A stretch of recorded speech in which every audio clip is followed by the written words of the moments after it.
The Hittite civilization emerged in the rugged heart of Anatolia at the dawn of the second millennium BCE, in a land of mountains, harsh winters, and strategic crossroads.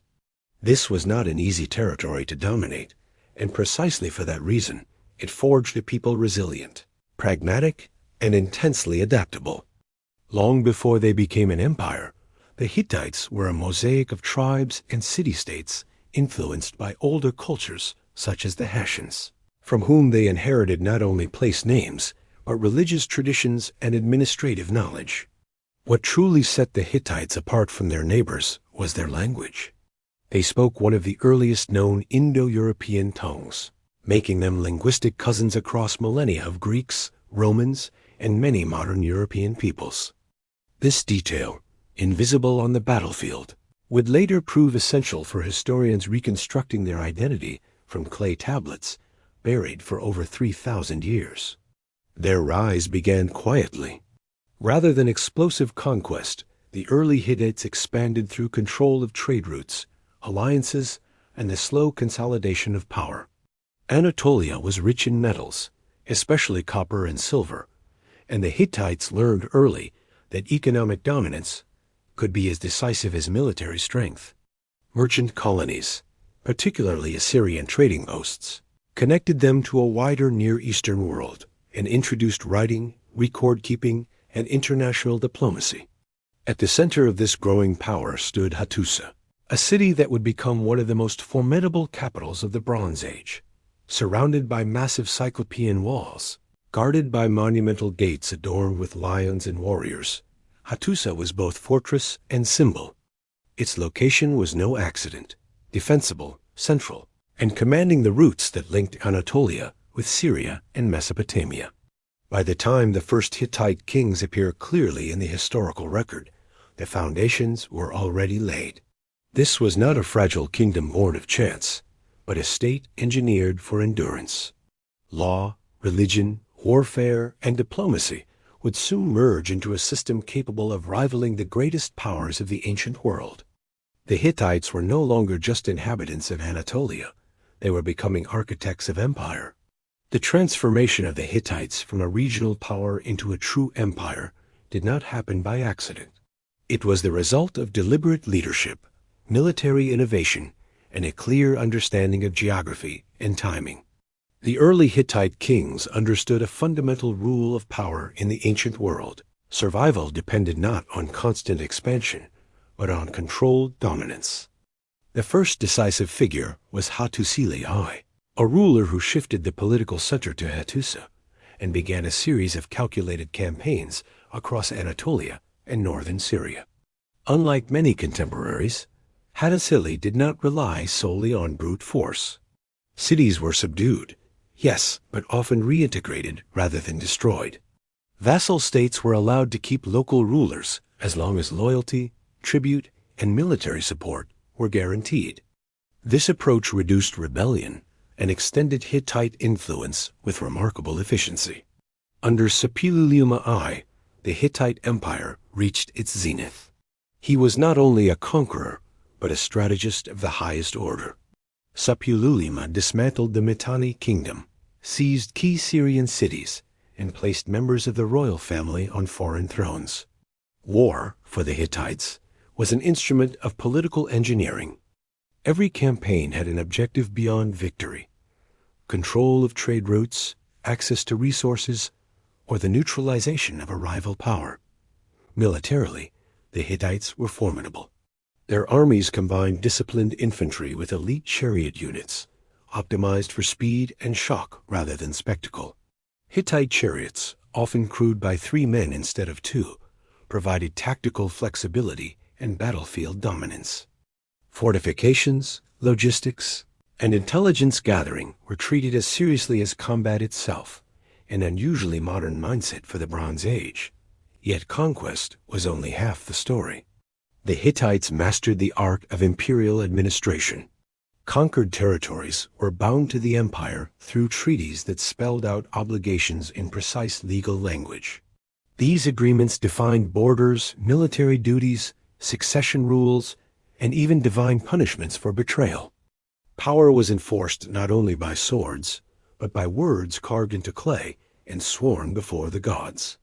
By the mid-14th century BCE, the Hittite Empire stood as one of the great superpowers of the ancient Near East. From the highlands of Anatolia to the cities of Syria, its authority was recognized and feared. The Hittites had achieved something rare, an empire built not on chaos, but on structure. And that structure was strong enough to challenge even Egypt itself. At the heart of the Hittite Empire stood a political system designed not for spectacle, but for stability. The king was the supreme authority commander of the army, chief judge, and high priest. But unlike the divine monarchs of Egypt, the Hittite king ruled within a framework of law, tradition, and accountability. His power, though vast, was not absolute in the modern sense. It was reinforced, and at times constrained by councils, treaties, and religious obligation. One of the most distinctive features of Hittite governance was the role of the Panku, an assembly of nobles and high officials. This body could advise the king, approve decisions, and in extraordinary cases, judge members of the royal family. In a Bronze Age world dominated by autocracy, this shared political mechanism was exceptional.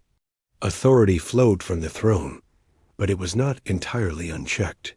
Hittite law further reveals the pragmatic nature of their society.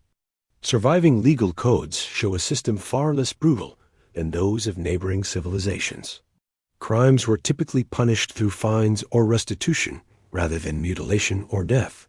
Even serious offenses, such as theft or assault, were treated as disruptions of social order to be repaired, not sins demanding annihilation. This emphasis on compensation over cruelty reflects a culture focused on cohesion rather than terror. Socially, the Hittite world was stratified yet flexible. At the top stood the royal family and elite administrators, followed by priests, soldiers, merchants, and craftsmen. Farmers formed the backbone of the empire, sustaining both cities and armies. Slavery existed, but it was regulated, and slaves possessed certain legal protections. Another rarity in the ancient Near East.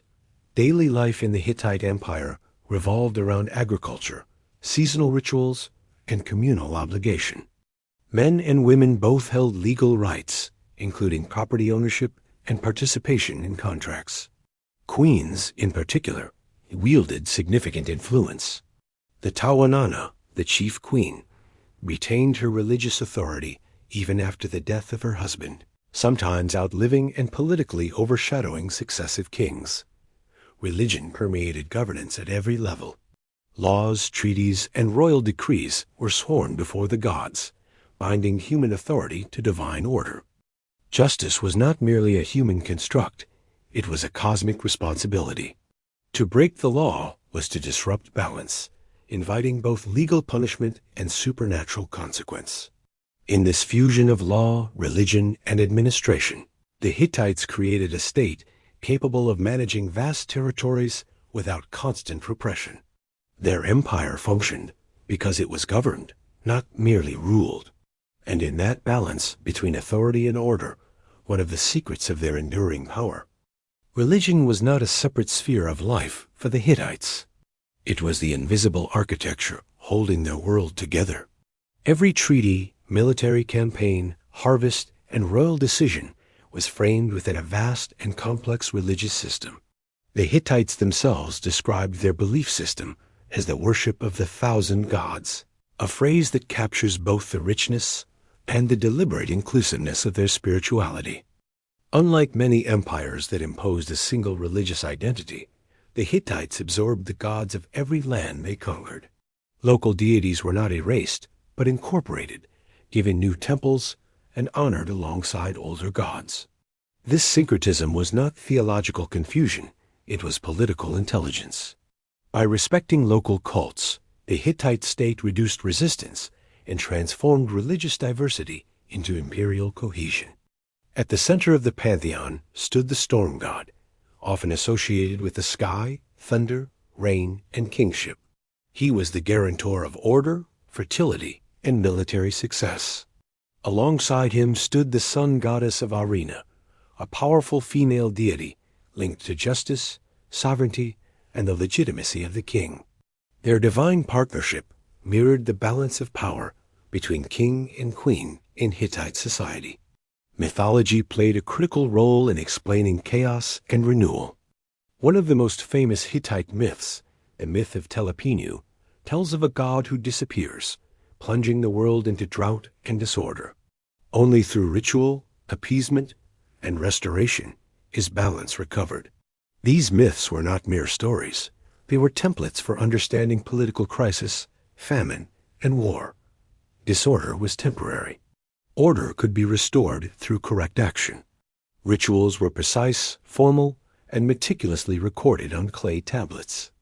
Priests followed exact instructions, knowing that a single mistake could offend the gods and bring catastrophe. Festivals, purification ceremonies, and oracles filled the calendar, reinforcing the idea that human survival depended on divine favor. Even military defeats were interpreted as signs of ritual failure rather than strategic weakness. The king functioned as the chief intermediary between gods and people. He did not claim to be a god himself, but he bore full responsibility for maintaining cosmic harmony. If plague, rebellion, or famine struck the empire, the blame fell not on chance, but on the king's failure to honor the divine order. Through religion, the Hittites transformed belief into governance. Their gods were not distant abstractions. They were active participants in law, diplomacy, and war. In a world governed as much by fear as by faith, the 1,000 gods were both protectors and judges, binding the empire together with divine authority as strong as any army. At the height of their power, the Hittites did not exist in isolation.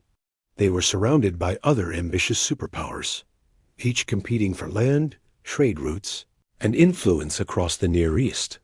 Among these rivals, none loomed larger than Egypt to the south and Assyria to the east. The Hittite Empire stood between them, both a barrier and a bridge in the balance of power of the Bronze Age world. The most famous confrontation between the Hittites and Egypt was the Battle of Kadesh, fought around 1274 BCE between the Hittite king Mu'attali II and the Egyptian pharaoh Ramesses II. Kadesh was not a minor skirmish. It was one of the largest chariot battles in history. Thousands of warriors clashed near the Orontes River in a contest that would be remembered for centuries. Egyptian sources portray Kadesh as a glorious victory for Ramesses II, immortalized in temple reliefs and inscriptions. Hittite records, however, tell a more restrained and strategic story. The battle ended in stalemate. Neither side achieved total victory, but the Hittites successfully halted Egyptian expansion into Syria. In practical terms, this outcome favored the Hittites, who retained control over the contested territories. Yet the true genius of the Hittites was revealed not on the battlefield, but at the negotiating table. Years after Kadesh, facing new threats from Assyria and internal instability, the Hittites chose diplomacy over endless war. The result was the Treaty of Kadesh, the earliest known international peace treaty in recorded history. Written in both Akkadian and Egyptian, it formalized borders, mutual defense, extradition of fugitives, and the recognition of sovereignty. This treaty was revolutionary. It treated two great powers as legal equals and bound them not only by political obligation, but by divine oath. The gods of both empires were invoked as witnesses, ensuring that peace was enforced by fear of both earthly and supernatural consequences. Assyria, meanwhile, represented a different kind of threat. Unlike Egypt, Assyria favored relentless expansion and military dominance. As Assyrian power grew in the east, the Hittites found themselves under increasing pressure. Diplomacy could delay conflict, but it could not eliminate it entirely. The balance that had once favored the Hittites began to shift. In this world of rival empires, the Hittites proved something extraordinary. Power did not rest solely in conquest. Law, treaties, and negotiation could shape history as decisively as war. Their diplomatic legacy would outlive their empire, becoming a foundation for international relations long after their cities fell into ruin. Around 1200 BCE, the Hittite Empire collapsed with astonishing speed. Cities that had stood for centuries were abandoned or burned. Royal archives fell silent, and Hattusa itself, the heart of imperial power, was deserted. For a civilization that had mastered war, law, and diplomacy, the end was abrupt and devastating. The question that still haunts historians is not simply how the Hittites fell, but why. The collapse did not come from a single enemy or event. Instead, it was part of the wider Bronze Age collapse, a systemic breakdown that swept across the eastern Mediterranean. Trade networks disintegrated, cutting off the flow of tin essential for bronze production. Famine and climate instability weakened populations. Internal revolts strained political cohesion. External pressures, possibly including the mysterious sea peoples, delivered the final blows to already fragile states. The Hittite Empire, vast and complex, depended on careful balance. When that balance failed, the system unraveled. Provincial governors lost contact with the center. Vassal states broke away. The administrative machinery that once held Anatolia and Syria together simply stopped functioning. Unlike Egypt or Assyria, the Hittites did not recover. And yet, their disappearance was not the end of their influence. Long after their cities were abandoned, Hittite ideas survived. Their legal principles, emphasizing restitution over brutality, echoed through later Near Eastern law codes. Their treaties established models for diplomacy that still resonate today. Even the concept of international law states recognizing one another as equals can trace one of its earliest expressions to Hittite clay tablets. For centuries, the Hittites were forgotten entirely. Their name vanished from memory, their empire reduced to biblical footnotes and obscure references. It was not until the 19th century, when archaeologists deciphered their archives, that the Hittites reclaimed their place in history. They were not a footnote, they were a superpower, an empire that chose structure over chaos, law over terror, and diplomacy over endless war. The Hittites did not merely exist in the Bronze Age, they helped define it. And though their cities fell, their legacy endures, written not in stone monuments, but in the foundations of civilization itself.